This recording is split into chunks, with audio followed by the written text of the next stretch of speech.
This Civic Media podcast is sponsored by UW Organ and Tissue Donation. Organ donations are desperately needed, and now is the right time to become an organ donor. Talk to your family. Get the dot. Save lives. Go to heroicdeed.com. This is your WLCX Daily News Roundup for the Eagle 1490 AM in La Crosse.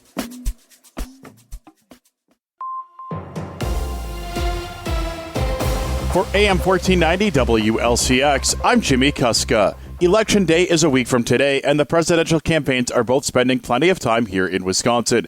Minnesota Governor and Democratic Vice Presidential nominee Tim Walz was in eastern Wisconsin yesterday. With more, here's Civic Media's Lisa Hale. In Manitowoc Monday, Minnesota Governor and Vice Presidential candidate Tim Walz told union workers Trump's Project 2025 is bad for America. They're not waiting. They want this guy to win the election. They want him to get inaugurated, and then they want to start implementing it. And I'll tell you what that playbook is. It's a nightmare for American workers. It undermines our system. It undermines unions. It undermines the middle class. This was Walz's 7th campaign visit to Wisconsin. For Civic Media News, I'm Lisa Hale. Meanwhile, Republican Vice Presidential candidate J.D. Vance was in Wausau. Presidential nominees Kamala Harris and Donald Trump are both in Wisconsin later this week. With the election 1 week from today, campaigns are stepping up their appearances in Wisconsin, especially for those running in the presidential election.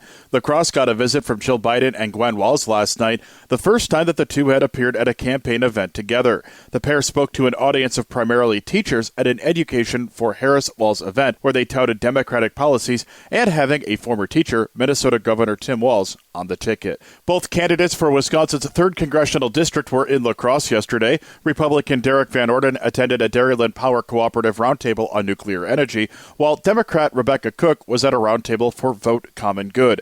Cook also spoke at a voter event in Platteville and canvassed at different cities along the way from La Crosse to Platteville. The two candidates have not attended any events together, such as a debate, during this campaign. The election is a week from today. A species of invasive fish has been found in west central Wisconsin waters. And with more, here's Civic Media's Brittany Merlot. The dreaded and non-native jumping fish, silver carp, is swimming further into our Wisconsin waters. Invasive carp have now been found in the lower Chippewa and lower Black Rivers. The Wisconsin Department of Natural Resources says silver carp were found in samples taken back in May. It is believed that the carp may have migrated in June and early July due to the high water levels observed on the Mississippi River, which would have allowed the fish to move upstream into adjacent tributaries. Anglers who capture any potential invasive carp are asked to euthanize the fish, put them on ice, and contact a local aquatic invasive species staff, fisheries biologist, or warden to confirm the identification. For Civic Media News, I'm Brittany Merlot. The DNR says the carp may be found in other tributaries of the Black and Chippewa rivers. The La Crosse Center is seeking a 21% increase in funding for 2025. According to City Council materials, most of the additional over $330,000 in requested funding would be to cover marketing as well as wages and benefits for employees.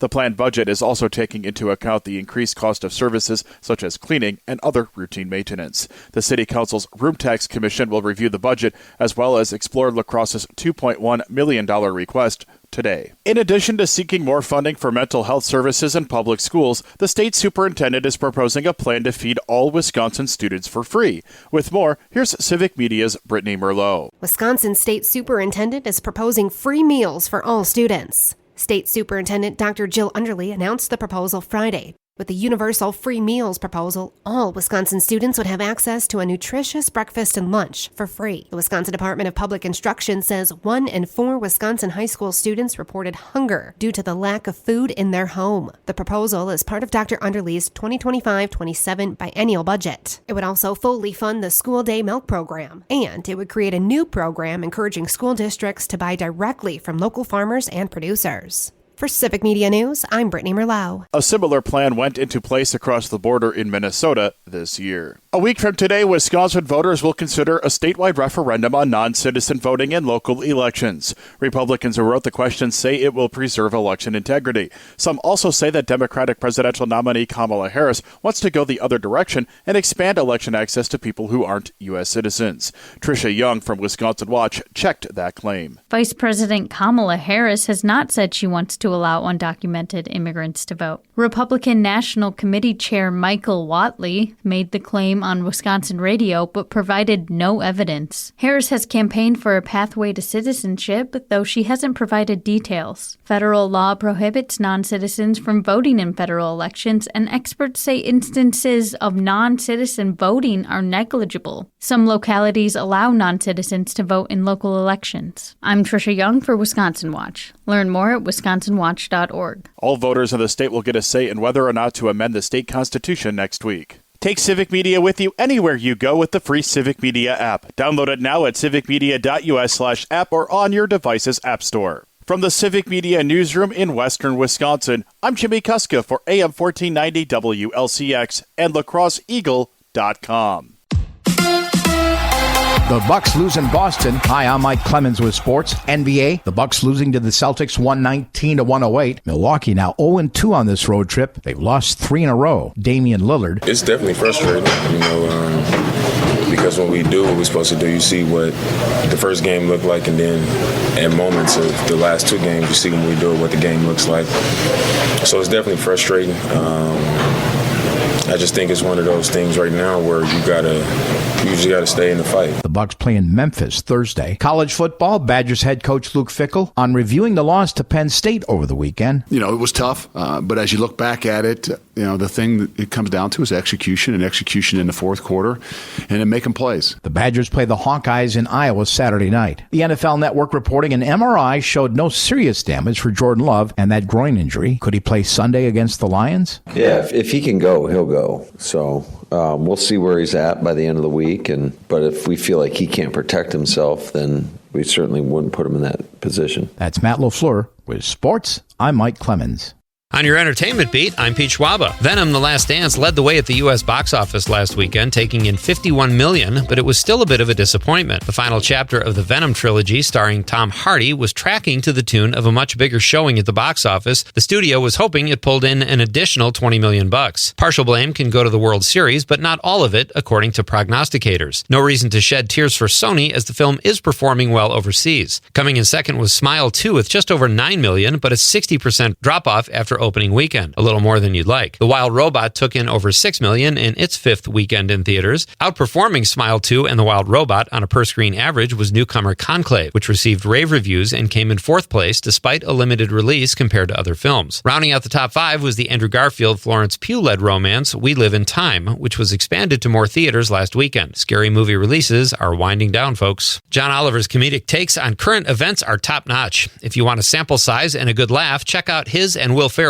funny parody of Lee Greenwood's God Bless the USA. Oliver, an immigrant himself, had to take a test to become a citizen and then listen to Greenwood's song during his citizenship ceremony and thought new U.S. citizens deserved better. When he found out Greenwood charges the U.S. government $700 a year to use the song, it rubbed him the wrong way. So he is offering the new Will Ferrell version to the government for $701. Seems like a sensible price. Uma Thurman and Anthony Hopkins are teaming up with another up-and-coming actress, Phoebe Dynevor, for a forbidden love story called The Housekeeper. The film will be set in England at Hopkins' character's vast estate, with Thurman playing a housekeeper falling for a young woman and author who is visiting. It sounds quite steamy because Thurman and Dynevor are both very attractive, and even more so because there is no mention of Anthony Hopkins doing a love scene. Matthew Perry died over a year ago, but the story is still very much in the news. Variety reports that Perry's family is taking legal action against the doctors and those who supplied him with ketamine. Perry's mother and stepfather and 3 siblings appeared on the Today Show with Savannah Guthrie and discussed the pending 2025 trial against 2 of the parties that supplied the drugs to Perry.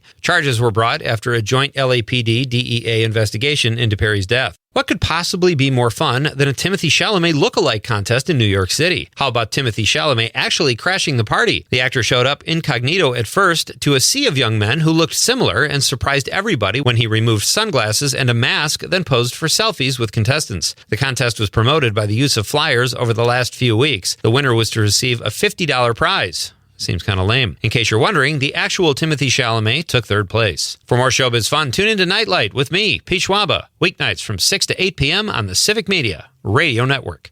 It is going to be warm and windy today with near-record highs in the low 80s. The wind will be out of the south, gusting to between 30 and 35. Tonight, our temperature dropping into the mid-60s. Tomorrow, showers, thunder showers with falling temperatures will be in the upper 50s to low 60s by late tomorrow afternoon. I'm meteorologist Sean Cable. Currently, it is 66. That's your WLCX Daily News Roundup from Civic Media. Subscribe to this podcast on Spotify, Apple, or wherever you find your podcasts. Find more news at lacrosseeagle.com. The national news cycle never stops, but it can be hard to find news about your local community. Civic Media is dedicated to providing quality local and state news coverage across Wisconsin. With the Civic Media app, you can get notifications about local stories that matter to you and your community. Find the free Civic Media app in your phone's app store and choose notifications from the menu to tell us what kind of news you want to hear about.